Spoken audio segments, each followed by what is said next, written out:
squad. They were our squad leaders. And then we had 3 teams for the last stretch of our time. So we had 3 TLs, and we actually had Paula. She was one of our alumni TLs that got to come with us at the beginning of the race. We were able to see her again. We were able to see our coaches and our mentor and some of our alumni SQLs as well. But yeah, and you can go on to the next one. And this one is just a list of the countries we went to. We ended up going to a total of 9 countries for ministry. We went to Romania, then Albania, Kosovo, Georgia, Armenia, Turkey, Jordan, Kyrgyzstan, and India. All of them were amazing. By the time we got to Turkey was when we kind of had to start those last 4 countries there on the side. We had to start like kind of doing things more on the down low there. Being a Christian is not illegal in those countries, but coming in and spreading the gospel is. It's even illegal to spread the gospel like amongst one another there. So ministry there was very hard.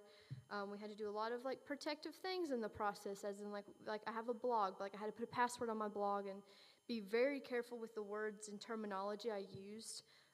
Like pretty much the word missionary, you don't use that word. It's pretty much asking for like either like not like literally a death sentence, but in just terms of like wanting to do anything there, you're asking for a death sentence saying that. But yeah, and the next one is my first team without borders. It was very much an odd group. It was me and 2 others us girls were between the ages of 21 and 22, and the guys were 30 and 31. So we definitely had a wide variety for our first team. And they were my team during our time in Romania and Albania. And they're the ones that I'm going to like share like the biggest story on, and the rest of the countries I'm just going to kind of like pinpoint like the main ministry things we did. But on this team, we had ATL for 3 weeks, which is Ask the Lord. And we essentially just sat, prayed, asked the Lord what we thought he would want us to do, and we went and did it. There was one day we were like, we're just going to go to the park, and we're just going to sit. And 2 of the girls paint, so they were going to paint, and I was going to try to draw something. And the guys were going to play music. Matthew, who's the guy on the left, he brought a box drum with him, and then Travis, the other guy, he brought his guitar. So they were playing music. So we were sitting in the park, and so the guys are over here on this bench playing music. 2 of us girls are over here drawing and painting, and then the other 2 of us are over here. And like there's a little fountain thing that was across the way, and we were sitting there. And me and her were like just writing like words of encouragement, because we would do that too sometimes, just pray and ask God for like words of encouragement, and we just hand them to random people on the streets. And so we were all doing that, and so this group of men like comes over and starts talking to the guys, because they're like, okay, there's random Americans in a park playing music, and they start talking to us, and then as they're just talking, so the girls over here, they start talking with them, and you can just tell like they're in this like really deep conversation. Like I have no clue what it is, because me and my friend Michaela were sitting on this other bench on the other side of the park. And I decided to paint. I bought like this thing of watercolor for like $2 at some street market. And so I decided to draw a picture of a grave with flowers growing out of it, graves into gardens and stuff. And then Mac looks over at me, and she's like, I really have this verse I want to give to this man over that was talking with the boys. And she was like, I just have this verse I really need to give him, but like I don't want to just hand him a piece of paper with words on it. And I was like, okay. And I was like, well, what does your verse say? And I can't remember, I wish I remembered exactly which verse it was. But either way, it correlated perfectly with the picture I drew. And I was like, I just kind of turned the picture and I showed it to her. And I was like, would this work? And I was like, I think this would work perfect for it. And she was like, yeah, but I don't want to take her drawing. And I was like, no, seriously, I feel like God did this for a reason. Like, I drew this picture and you have this verse and they go perfectly together. And I was like, write it on the back of my picture and give it to him. And we handed the picture to the man, and then he was like, sit down. We're like, okay. He's like the only one in this group of men who spoke English too. So it was like really amazing to see how God worked in that way. And so our friend leader Paula looked at him and was like, yeah, she drew the picture and she gave you the verse. And in Albania too, there's a lot of Christian churches there, but they're also more Muslim than anything. And we were there during Ramadan as well. And so he professed Muslim, but also he said he would tell you, I don't really live by the faith, but I'm Muslim. And we're like, okay. And but we handed him the picture, and he looked at it, and he read the verse, and he just looks at us both, and he goes, how did you know? And I was like, we're like, what do you mean? And then they look at Paula, and they're like, did you tell them? And And we're like, no, we've been sitting over here on another bench. We have no clue what you're talking about. And he was just like, I just told them my life story. And this is exactly what I'm going through right now. He was like, I was in the grave. I was literally almost dead. And somehow, he's like, magically, I, got brought back to life. And I'm here and living still. And this, like, later on, like, the boys and the two girls that were sitting over there, like, they shared with me and Michaela more of his story of, like, what all he said. And we were all just sitting there, and we're like, dude, this is crazy. Like, it was, like, one of, like, the first times I really saw, like, God work in that way of, like, just, like, different people, like, we're in different areas of the park, and then we, like, came together, and, like, how, like, wonderfully it just worked of, like, this man was spoken to by God. And we're like, he was asked us, he was like, how do you hear from God? And he was like, God talks to you? And we're like, yeah, like, God talks to us. And we're like, it's great. But it was just really cool to see how, like, the boys were playing music, that brought them in, the girls were talking with him, and us two over here, we were just listening to God and what he told us to do, and it ended up, like, fitting perfectly together with what this man needed. And it was just really beautiful. We never got to see him again after that, but I know me and my friends there, we talk about him often and just, like, pray for him every once in a while, and, we hope and pray that someday he'll see Jesus and get to know him. But yeah, our next picture. This is my team we were called the Wacky Warrior Women, or we called ourselves the Triple Dubs for short. Because our goal was to be wacky for Jesus during this time and just to go out and do anything he wanted, no matter how crazy we thought it was. And then also, like, we were warrior women, It was the first time being on an all-girls team, and I'm going to be honest, I hated it. I never want to be on an all-girls team ever again. I hated being with other women, like, just us four being there. I literally looked at one of them one day, and I was like, there's too much estrogen in this room right now. I don't know how y'all are living. But God taught me a lot through this time and how to trust other women.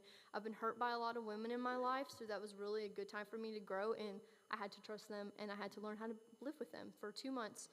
They were my team during Kosovo in Georgia, and in Kosovo, we believe they ministered to us more than we ministered to them, but we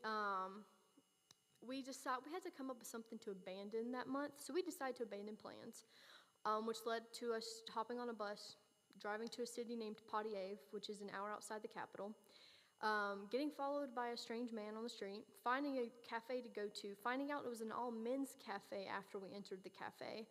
And then this guy overhearing us talking about trying to find a place to stay, because we had like a certain budget we had to stay within, and we only had like €6 a night per person, which isn't a lot, because they were like, so it ended up only being like, I think it was like 25, but they were asking for 40 for a hotel, and we were like, yeah, we can't do that.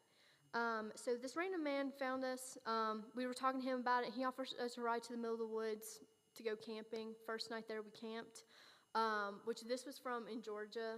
We went on a trek for 5 days. Well, tried to go for 5 days, but one of our girls got sick and had to come back down early. We met two awesome people. We met a man from Pennsylvania, which I thought was crazy because we're like hiking in the middle of the mountains in the country of Georgia and ran into someone from Pennsylvania, and I was like, hi. I know, it was really crazy because he's like, where are y'all from? And we're like, America, because that's what you tell everyone. Like, if you just say Virginia or like whatever, they're like, what's that? And like, you have to say what country you're from. So we're like, America. And he just looked at us, he was like, yeah, I know that. Like, what state? And I'm like, well, we've never met an American here before, so sorry. But anyway, in Kosovo, God ended up providing greatly in that month we actually got to but one of our other people on our squad who stayed in a different area was like, hey, I actually know a family who's living in Kosovo right now as missionaries. And we're like, oh, where are they at? And they're like, oh, they're from Baklava. And we're like, really? And I'm like, that's where we're staying right now. And so we found them in the church they go to, and there was another missionary family there as well who's from America. And they were like, we have like a 3-story house with literally just us and our 3 kids. And they were like, well, you can have a whole floor to yourself if you want to come live here. And we were like, yeah. So it was really sweet because we got to like minister to them. They were also able to minister us. It was honestly just really nice to be with an American family for a little bit. And they fixed us some meals. So we kind of had like traditional American meals, but not really, because obviously like you can't really find the same things overseas as you can here. But we made them as traditionally American as we could. But it was just really, really sweet to be with them and be with that American family. Georgia, especially with that hike, it was a very good building time for my team. Um, none of us really liked each other, but none of us really said anything. We just all kind of played nice with one another. And obviously, ministry doesn't work very well if you don't like the people you're with, and you have to talk and communicate, because if you don't do that, you're not really going to get very far. So during that hike, it was finally like when we all like made it to our breaking points, and we all like cleared the air with anything that like anytime we may have felt hurt with one another. And after that, ministry just kind of really picked up in Georgia. We got to minister to a Ukrainian family in one of the hostels we were staying at the time. It was just a very, very sweet time, and a bunch of like running around and doing a bunch of street ministry and just meeting random people and having conversations with them. Yeah, that is it for Georgia and Kosovo. Team Ecclesia, which is we had my mixed gender team back. I was so happy and thankful. I still love my people, and it was funny because one of the girls that was on my team for Triple Dubs ended up being my team leader for Ecclesia. So we were sitting there, and I was like, this is going to be great. And first night we were together as a team, she looked at me. She was like, I want you to know, she's like, I did not like you. And I was like, okay, great. I was like, we're on the same level here. I didn't really like you either. But then like we talked it out, like realized just where we missed each other. And I mean, now me and her are like probably the closest friends now. And she told me, like, and I told her, like, she's probably the big sister I never had. And she, like, before I left, she was like, I'm very protective over you now. So she was like, don't do anything stupid when you go home. And I was like, you got it. We're good.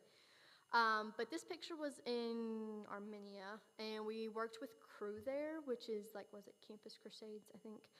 And it's here in America, so I was very shocked to hear about it in Armenia. But also, I never heard of Cru before until I got to Armenia, and then they were like, yeah, it's an American thing. And I was like, is it? I was like, I'd never heard of it before. But we got to work there, and pretty much we taught English classes, and they could openly be Christian there, obviously because it's Cru. And Armenia is actually one of the only Christian. It was like, well, they tell us that they're one of the first nations to like say they're a Christian country, but also they're the only Christian country over there and they're completely surrounded by, because they're kind of like in the Middle East, but kind of not, and they're completely surrounded by Muslim countries. Excuse me. So they go through a lot with that. They actually, a few months ago, were attacked by Azerbaijan, which is a Muslim country, I think a little southeast-ish of them. I could be wrong. I'm not good with geography. But yeah, so they were recently attacked by Azerbaijan as well. So like we've been in communication with some of them there. I don't think they're near any of the borders there with that. But yeah, so it's a very sweet place to be there because of where they are more Christian compared to all the other countries around them that are Muslim. And there with our ministry, it was pretty much just to go to the English club, help teach English, as well as just trying to build connect. That was a lot of what we did, was just to try to build connections with the people that are there as much as possible, to then either be able to pass them on to someone else that could then like share the gospel with them, or sometimes even share the gospel with them. Well, most of the time we did end up sharing the gospel with them. I won't say sometimes. But a lot of times it was still like you kind of plant that seed and then you pass them on to someone else to kind of try to like, keep tilling the ground there. We were able to minister. There was this one guy named Mike who came to English Club. He was 19, and he was very, very loud, but in a good way. And he would always share his opinion with you. He didn't care if you liked it or not. He was sharing his opinion with you. And it was so sweet. It's so beautiful because, like, most of the other people, like, you kind of tell, like, he was kind of the oddball out. No one really spoke to him. But him and I actually, like, it was actually our last day. So we got, like, a day of, like, Sabbath to, like, rest, like, at least once a week. And it was our last Sabbath there, but I was like, I'm going to go talk to this guy because, like, he needs to hear the gospel.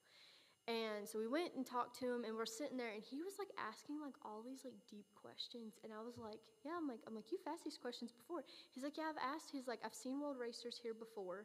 And he's like, I've had this conversation with them before, but none of them have answers for me. And I was like, okay. And I was like, well, I'll try my best. And I was like, if I don't, and I'm going to tell him, like, I don't really know the answer to this. So he'd ask the questions. I think most of them I was able to answer. A lot of them was on, like, how as a Christian do I view the LGBT community and stuff like that. And, like, all, like, the more, like really, like, controversial topics that we have here in the States of, like, how Christians view things. But it was still very sweet in the end to get to have that conversation with him. And it was like also really nice because it was one of the first times like while traveling I was able to have a conversation with another person and them not bash me or like either one of us bash one another for like what we believed in. We just kind of sat there and like was like, okay, this is what I believe, this is what you believe, great. Which was really, really sweet because he said it was like one of the first times he was able to have that type of conversation as well. He ended up becoming my singing buddy. We sang a lot of duets together while we were in Armenia, which was really cool. And this picture is from, we did a lot of street worship in Armenia, which was awesome. It was kind of crazy too, because it was just like, we all made a joke one day that like, depending on how long our bus would take us, that we would just sit and pull out our instruments and start playing music. And we actually did that, and it was really fun. We actually drew drew attention in like a good way, because people would watch, and like people like record and like post stuff, and like one of the people like later from the English club was like, oh, I saw you on Instagram from this like really like influential person on Instagram. And we're like, what? We're like, someone influential in Armenia was recording us singing Christian music on the street and posted it on our story. So then all those people, who knows how many people that's actually following her, also got to hear the word of God through our music for what we were singing. And so it was like really special. We ended up having a violinist just pop up on the street and start playing with us too. And we're like, hey, that's awesome. And he also like invited us to come play at a few clubs with him, and we were like, no, we're good. And there's another guy, his name is Valentine. He also started playing with us and played guitar with us, and on the box drum as well. So it was just a really sweet experience to see how like just playing music on the street, because there you were allowed to. How like just brought people in, and how many people like heard just from that. But yeah, and then we had good old Turkey. Turkey was supposed to be hosted, was not quite hosted. Our host was a 19-year-old girl who, her father was just like, here you go, lead them around the city. And we're like, okay, this is great. Pretty much we ended up telling her what to do, and she just drove us where we needed to be. But yeah, so these two pictures are actually from Ephesus. We got to go to the city, what would you call it? The like ruins of Ephesus from the Bible, which was super cool. There's a lot of more places in the Bible that are in Turkey than I realized until we got there. Like, oh, this place is mentioned in the Bible, and I was like, what? I was like, that's so cool. And so we were able to go to quite a few of them. Ephesus was one, Cappadocia. We got to go to Assos, and they have like a little plaque there that says Paul walked through here, which I thought was really cool. And also, so the first picture on the left, that was the amphitheater that is supposed to be mentioned in Acts 19 where Paul was in Ephesus. And we actually ended up reading Acts 19 while we were there and then sang the doxology afterwards, because they're like, you can sing here, it sounds really good, the amphitheater still works. And we're like, okay. So we all sang the doxology. That was a very common theme for me and Hannah, who was on my team at the time with this. We sang, anytime we were in any old church or anywhere that like had good acoustics, we always sang the doxology. But yeah, so we actually go to Ephesus, and then on the right, there's a man, I think he's on the far right in the picture. He was our tour guide while we were there, and this man has so much knowledge about the Greek the Greek religion, the Greek mythology stuff, and about Christianity. Like, he knew it all, and he told us so much information while we were on the tour. And at the end, we were actually able to share the gospel with him as well. And he was like, yeah, he's like, I believe in that, but blah, blah, blah. And we're like, but and asked some questions like, but why though? And like, he actually like, our tour ended at like 3, and we stood there talking to him until almost like 5. And he kept going like, oh, I really need to go to lunch and like meet the rest of my tour guides. And we're like, but, and like, we'd like keep the conversation. But then he would still like always be like so intrigued in our conversation too. So it was really sweet just to get to talk to him as well. And it was like we ended up like kind of praying about whether we should do the tour because we got there, but it was actually good too because we kind of wouldn't really know anything if you just walked around Ephesus. So in that way, it was really good to have a tour guide as well. But it was like, we need to be with this man. Like, I looked at someone, I was like, nah. I was like, he needs to be our tour guide. And he said he was like, we were one of his favorite groups that he's ever got to tour. And we were like, yes. And we were like, yeah, speak Jesus. And so we just had a really good conversation with him about Jesus and stuff. In Turkey, we also had a bunch of bus travel. We had to travel there by bus the entire way. It took us, I think, a week and a half to get from one end of Turkey to the other to get to our host location where we were staying, which was still really sweet. But it did take us quite a while to get there. They were pretty much like, our mentor straight up told us, he was like, your travels have been too easy, so we canceled your flights, and you're taking a bus and finding however way you can get over there to get over there. One of our teams took a ferry. We don't even know where they got onto a ferry at because we didn't see one. I'm like, you could have just taken a bus around this way. But yes, and I think I have a picture of the camp we worked at for a week, maybe. So Alex, that's Cappadocia with all the hot air balloons and stuff that they had there. It was really sweet because that's where a lot of like the underground churches were as well. So it was really cool to be there because it's another place mentioned in the Bible. But yeah, that was kind of it there. That week was more of like for like adventure kind of. Like we actually shared the gospel with a few people while we were there as well. But that time, like getting there was kind of like, they're like, do what God wants you and share the gospel, but also like have some adventure and some fun as you go along. Because it's part of why they're called Adventures and Missions, which is the organization I'm through, is like to have like adventure, but have missions with that. We had in Turkey, we got welcomed into a Muslim home for dinner, which was really sweet. We got to know the girls. They were at our grocery store there that we stayed at a lot. We did a camp with kids. And I want to say that one is the next one potentially. There we go. We got to meet a lot of sweet people. One of the girls that was there with us was actually from Switzerland. She was a missionary there in Turkey as well. So it was really nice to get to see her and meet her and hear her stories as well. There was a man named Sadet, but he called himself Crazy Sadet. And so he was really funny. And he was also really good with the kids, and you could always see his heart. And one actually the workers at the camp that like fixed the meals for us there, he accepted Christ that week, which is crazy because he wasn't even one of the campers. You know, he was the worker that was there. But I think it was Hannah and Brian like would talk to him and stuff, and he ended up accepting Christ a few days later. Sadet talked to him some more, so that was very sweet to see that. Because it wasn't very often that we saw people accept Christ while we were overseas, which is, at parts, it's like, but we're on a missions trip. We should be seeing people accept Christ. But even if they wasn't accepting Christ, there was still, like, you're planting seeds either way, and someone else is going to come along and talk to them. But we had a few, I think in Kyrgyzstan as well. And then we had a girls' month in Jordan. That was like Adventure ATL. We were able to go to the Jordan River, the Dead Sea, and Red Sea, which are obviously mentioned in the Bible. So it was really sweet to be there again.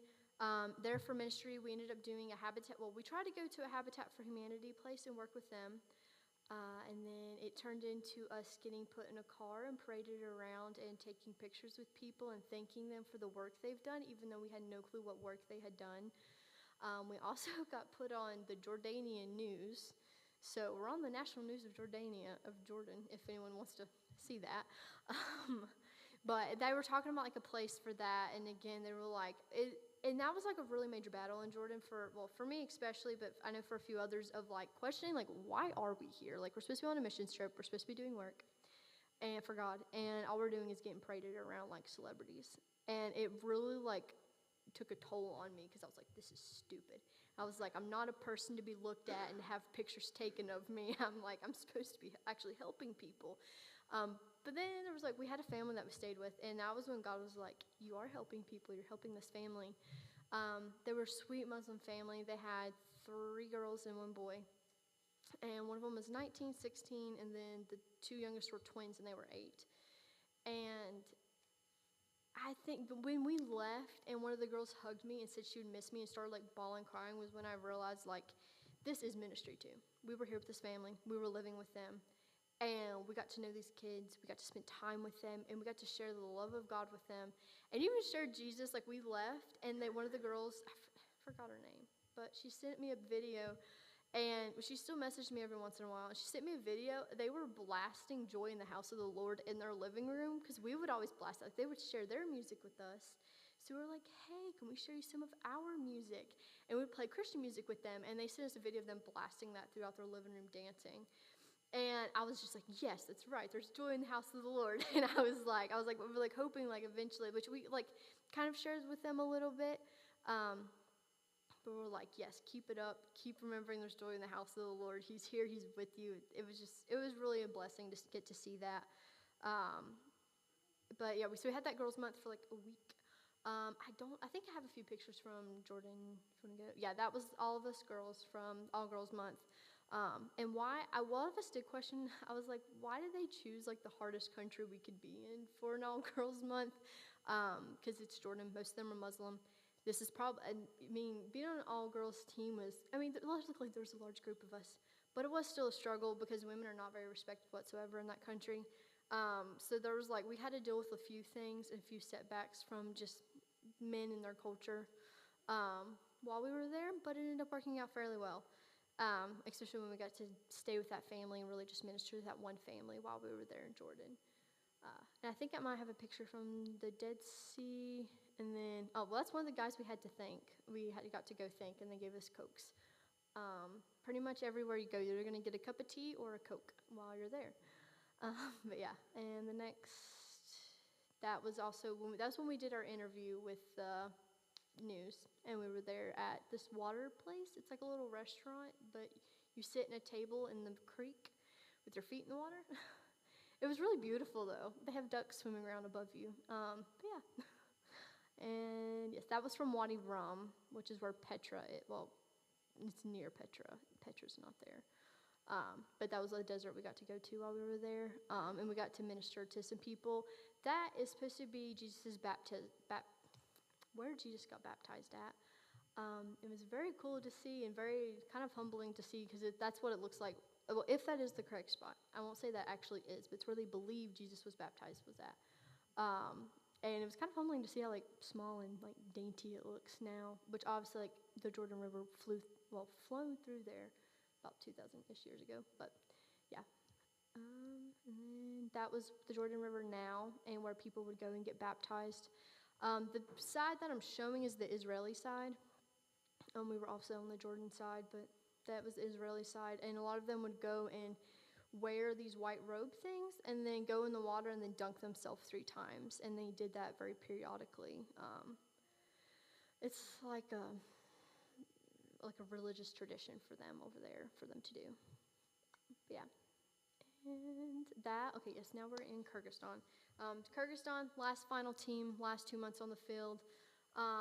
And we were called, my team was Team Thang, and there was 9 of us, and we had 1 married couple on our team. And this was from one of the colleges we got to go to. We got to go to several different colleges and universities to teach English, which I looked at them, I was like, you think we're qualified for this? I was like, I barely graduated college. And they're wanting me to come teach English. I was like, I looked at one of them, I was like, you realize I'm a science major, right? I'm like, I'm not an English major. And they were like, do you speak English? And we're like, yes. And they're like, that's good enough for us. And we're like, okay. So we got to meet like a lot of people. So essentially with the group that we were working with, we were working alongside an academic center in Kyrgyzstan. And their goal was that we met students within the schools, or we met them within like another area where we also taught English. And we were to invite them out because it's a government building, so you're not allowed to share anything religious in there. So we kind of like invite them out for tea and like get to know them better, and then eventually share the gospel with them. But so it was really sweet. I got to teach a lecture in front of 60 people. And we were not prepared for that at all. We had to have a presentation and everything. And we walk in, they're like, oh yeah, they're like, you're giving a lecture at a seminar in front of like 60 to 100 people. And we're like, okay. We're like, this is news to us, but thank you. It was really sweet. We got to build a relationship with one of the girls from there as well. So it was just like again, I think I keep repeating that it was really sweet a lot, but I mean, it really was just to see how God worked and the connections that you were able to build while you were there. But yeah, we actually had 2 people accept Christ during our time in Kyrgyzstan. One from our team where we were at, and then another from another team about 14 hours south of us. So yeah, and I think a few more even after we've left have accepted Christ from there as well, they said. But yeah, and this was from our flight. We had a 9-hour layover in Uzbekistan, and there was a mom sitting next to us with this little girl, and she just kept playing, like come up and was like hitting our legs with her little toy, And so we're talking to the mom because she knew English. And eventually I got out my guitar and I was playing with the little girl and with the guitar and was like letting her play on it. And the mom was getting nervous and was like, no, like I don't want to break it. I'm like, it's fine. It's already been broken once on one of the flights. She'll be fine. I was like, if this little 3-year-old can destroy my guitar, I'm like, it's fine. But it was really sweet. So we pretty much, that time went by really quickly. We were able to speak with her and the mom and share a little bit of what we were doing. It's like one of the sweet opportunities that we kind of take of it's like, yes, we're in Uzbekistan, but it's like we're in an airport. We're not really in anywhere to where it's like, okay, we can definitely share the gospel without having to like tiptoe around anything. And so we got to show this what we were doing, and she was just like, that's awesome. And I was like, yeah, it is awesome.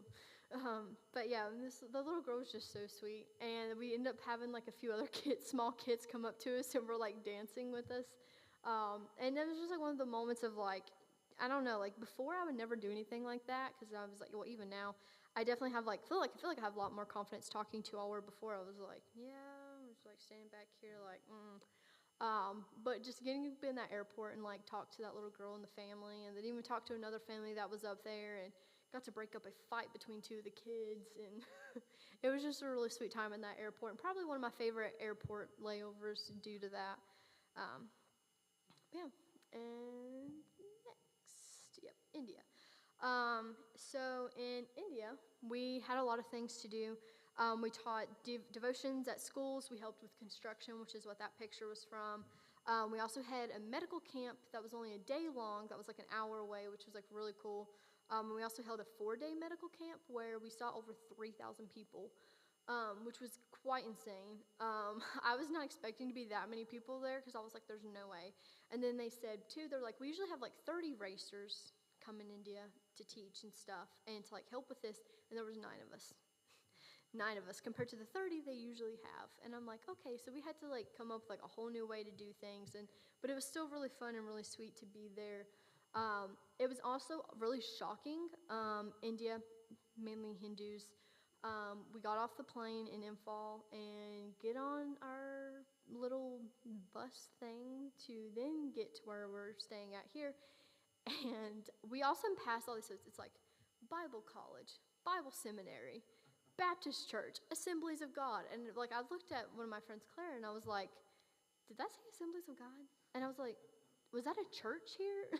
And we were like so shocked because we were seeing all these churches and all these Bible colleges, and we were like, where are we? Because last we heard, we were landing in India, and this is a Hindu country. So we're like, why are there Bible colleges here? And we actually got to stay in like one of the only like very few like English Christian communities that are there in India. And they say that they're from the Mar tribe, and there's roughly about 98% of them are Christians from a missionary that came back in 1910. The chief got saved, and pretty much it just kind of spread through there. And I think they're spread out through about 5 different states in India. But yeah, so it was just really sweet to kind of be with there. And there was also a Zimzam team that came, which is like a church planting group. And they also came to India to speak with some of the seminary students.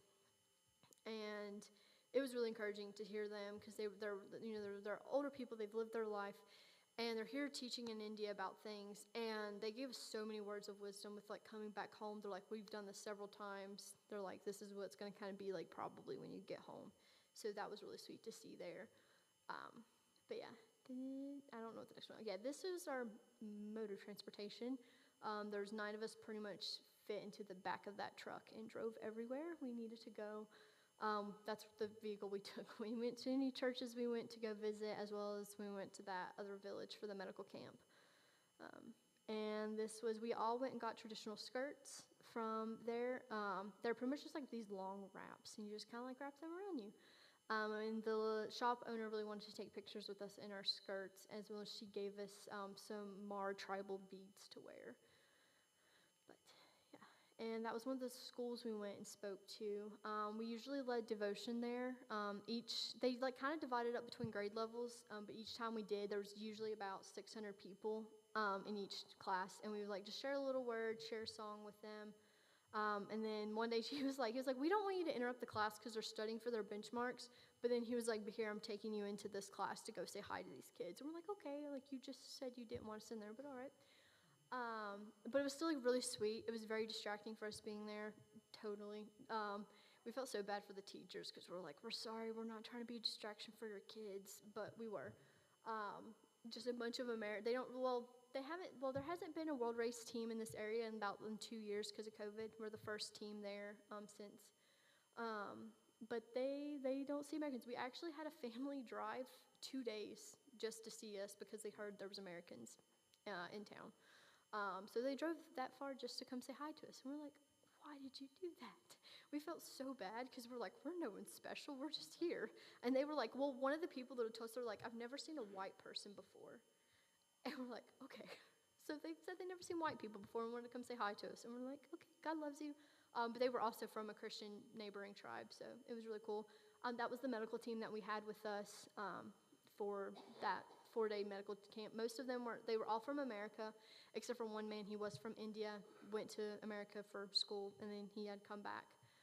He lives and works in America, but had come back to India for the medical team stuff. So it was really sweet to get to work alongside of them. Yeah, and yes, life is ministry, ministry is life. This is for my closing encouragement thing. I had that was our motto that we had, and it's Adventures and Missions thing. It's just life is ministry and ministry is life. And at the end, we're like, okay, I know it's a cliche thing to say, but we're like, but it's true. And that's something I think that this mission trip especially has taught me a lot. Is it opened up my eyes a lot more to ministry and what you can do. Ministry is not just being a missionary, and it is not just being in a church building. I want to specify there because we're the people, we're the church, we're the body. But as a church building, those are not your only two options to be able to do ministry. And in your mission field can be even your own backyard.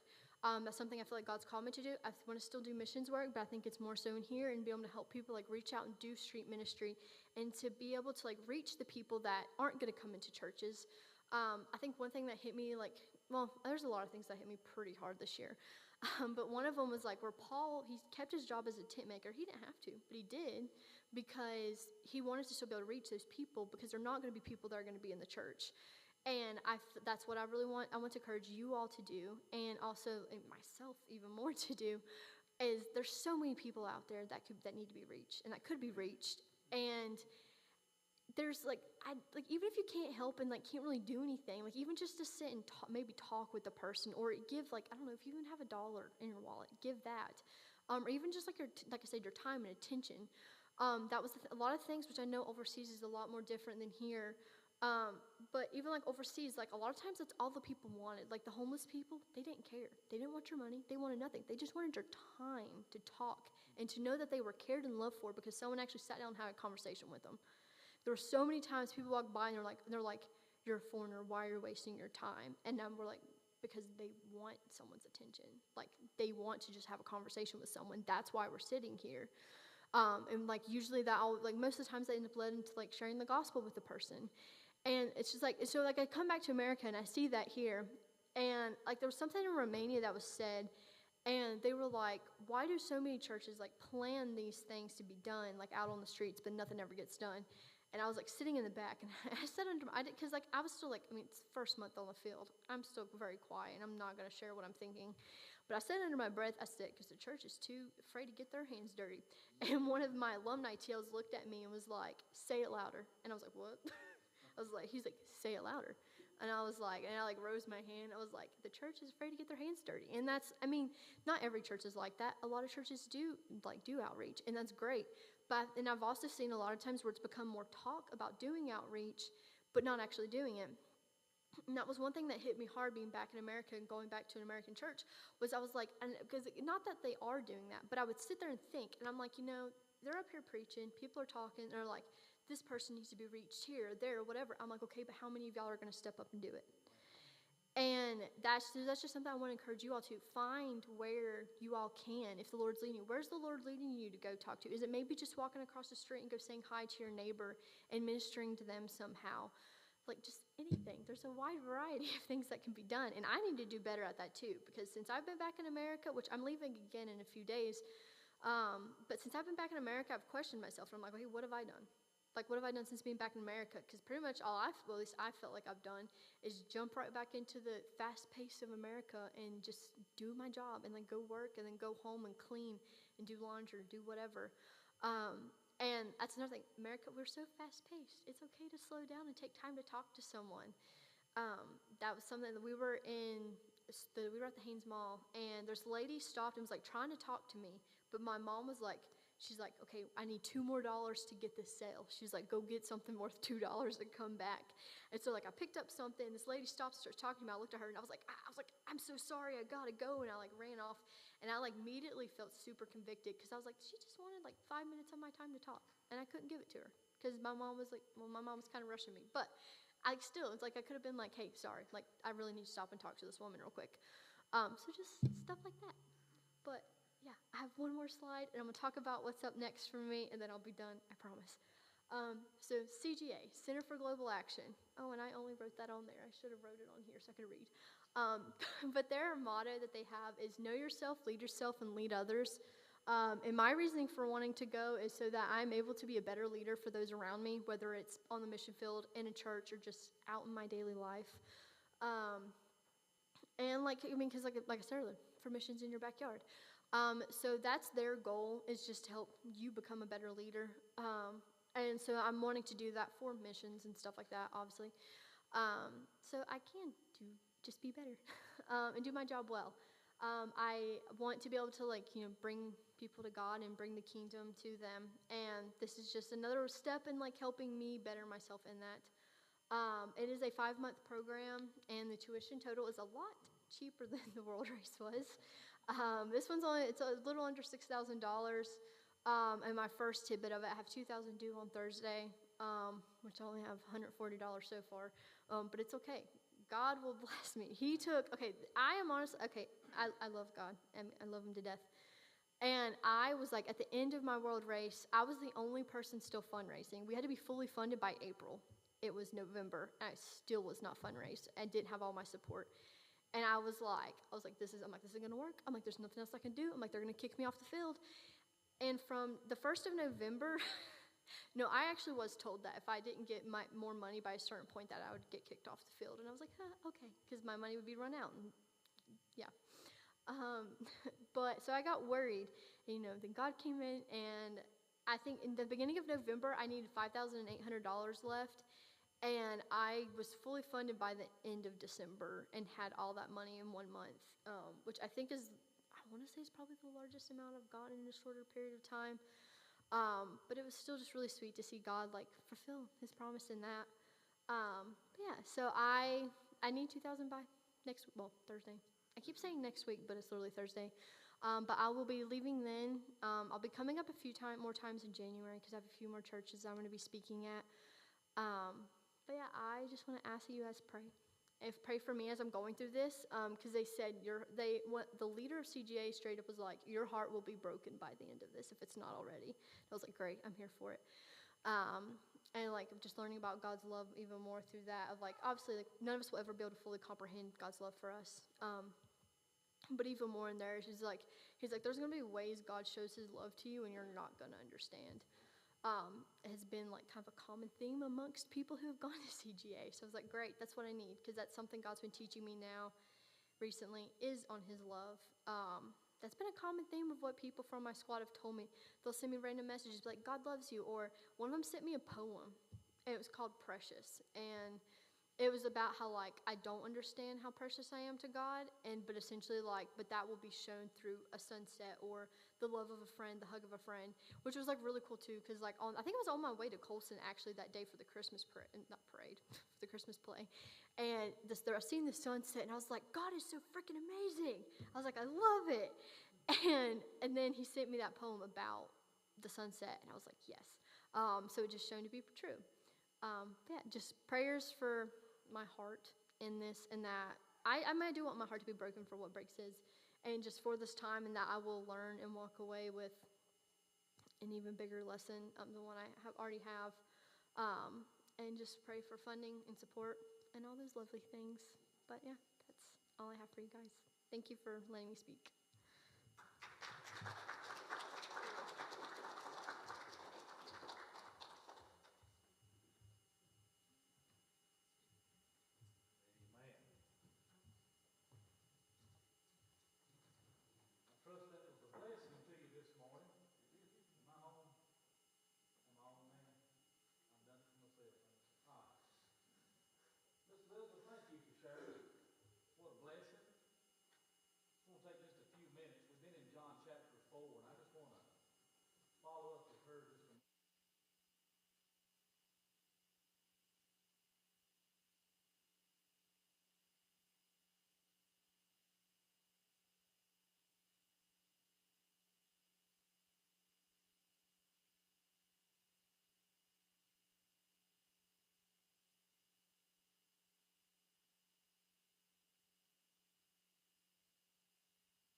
They're just beside themselves. I'm just giving you a little bit extra. And they said, Lord, you need to eat. You're weak. Something's gone wrong. You've lost your mind. And so I picture the scene, and there's Jesus. Perhaps there's a field there, and the harvest is about ready to be reaped. The stalks are budding, and the field is white. And Jesus simply says, my meat is to do the will of him that sent me, to finish his work. Don't say, he says in 35, that you've got 4 months still to do. Don't put it off. But he says these words, lift up your eyes, look out on the fields. They're white, they're ready for harvest.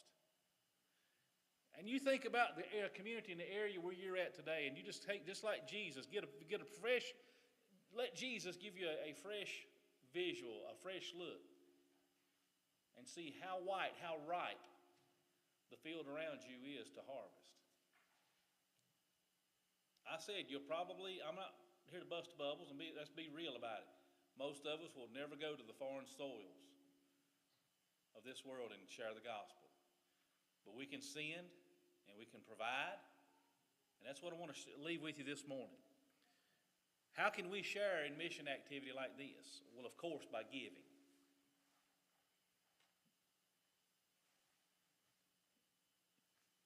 Elizabeth shared with us the expenses she has for this next trip. She has a Facebook page. If we can, we'll link it up and put it on the church page as well. She's not here groveling, but there's a need in order to get the gospel out. We can give through the local church. I believe it's important. And then missions offerings are extended and sent otherwise to other organizations, to capable organizations. How else can we share the mission activity? One thing I think we ought to do going forward for this young lady, I don't know if this first time you presented here, right? Okay, we know Elizabeth. I knew her by name before the play, but anyway, and the folk bragging on her, some folk were bragging on you. All to God's glory. But we can give. And I think from this day forward, we ought to pray for her. You say you pray for your pastor, and I appreciate that. I'm thankful for that. I need that. But our missionaries need prayer as well. For faithfulness, for encouragement, for strength, to not waver, to not be fearful. I think that's the one thing that would really strike me, is to go somewhere and to have to be very careful in how I present the gospel for the sake of being thrown in a prison. The same thing as what Paul faced. You say, well, Paul was bold enough to be thrown in prison. Well, that was courageous on his part, and it often got him in trouble. But how much more effective are we going to be? Now, I know there's a need in the prisons. That's not what I'm saying. But we don't want to be a hindrance. We want to be able to share the gospel. So she's explained it, and as missionaries tell us, the ones I've spoken with and listened to, they have to be very careful in certain areas and places. So we need to encourage our missionaries and pray for them. Stay informed. Find the pages. I mean, we have no excuse for not being informed on what's going on. We can just you can pull up a country, a region. There's mission activity. There's there's missionaries that have their own pages, that do their own reports. There's things that we have access today in such a way to be in tune with what our folk are doing. And just like the Lord said, the mission field is ripe for harvest. Do you agree? The lost are needing to be reached on a grand scale. The need that Jesus established here in John 4 for you and I. There's a last great harvest coming, and I believe the actual reaping of that harvest will be during the tribulation period. But it is here today. The need is here. As she said, as I have said, what person has the Holy Spirit put in your place? Has He placed upon your heart? What if they're the ones that God has chosen to use. And you go to that door, you go to that home or that interaction or that 5 minutes where we're in the fast-paced world and we stop, whether it's the Walmart, the Walgreens, or wherever it may be, and we give them the gospel. That's the person that God has in mind to send into the mission field. And you and I can have a hand in that. What a blessing that would be when we stand before the Lord. And because you shared the gospel with someone here, they've decided they've accepted Christ, made that decision for Him. And then the Lord has placed upon their heart that because they're already got that courageous nature that is built in them to get out and do like Apollos did. He just thundered and he talked and he preached the gospel where he went. Men like Paul who preached the gospel.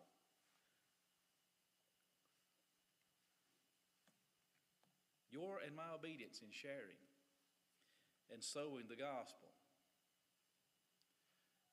with people like that, the lesser thans, all those divides that we've talked about in John 4 thus far that are presented to us, that Jesus, all those barriers that Jesus just busted through because there was a need. I hope you see that this morning. I'm going to ask the musicians to come, and we're just going to stand. I'm going to ask her to play something softly. What do you have picked out, Chandra? Just as I am. The Lord may have something for you. The Lord may have placed upon your heart this morning to give. And you need to pray about it before. I want you to be obedient to the Lord this morning. You see, our Lord Jesus came and ministered to mankind.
Just as I am without one plea, but that thy blood was shed for me, and that thou bidst me come to thee, O Lamb of God, I come. I come. Just as we are, whether it's for salvation, which is, we know the meaning behind that song, or whether it's in the mission field. As we were singing that, I was thinking, Elizabeth, her statement, being more bold now. And I think as we put our faith to practice, we become boldened for Jesus Christ. I appreciate you being with us today. What a blessing just to hear. Realizing that what she's doing don't look like what we necessarily do in a church setting. And it shouldn't look that way, should it? It's different out there. It's different, you know. In here, we kind of feel safe, do we not? Now, I thank God we can. But the challenges are out there. We come here to worship the Lord, to tell others about what He's done, to lift His name up, to praise His holy name, so that when we do go out there, we'll be emboldened, be encouraged. Remember, there's several announcements. Remember those this week? We've got a couple guys at the station at the door, so you can't get by. All the doors are covered. If the Lord's laid upon your heart to give to her in this next venture, this next mission, would you please simply be obedient to Him? If it's $1, if it's $100, if it's signing your car title over, whatever He said, you just be obedient to the Lord. You'll not regret it, and He will bless you. So come up and tell her you appreciate her. Be praying for her. Put a face to the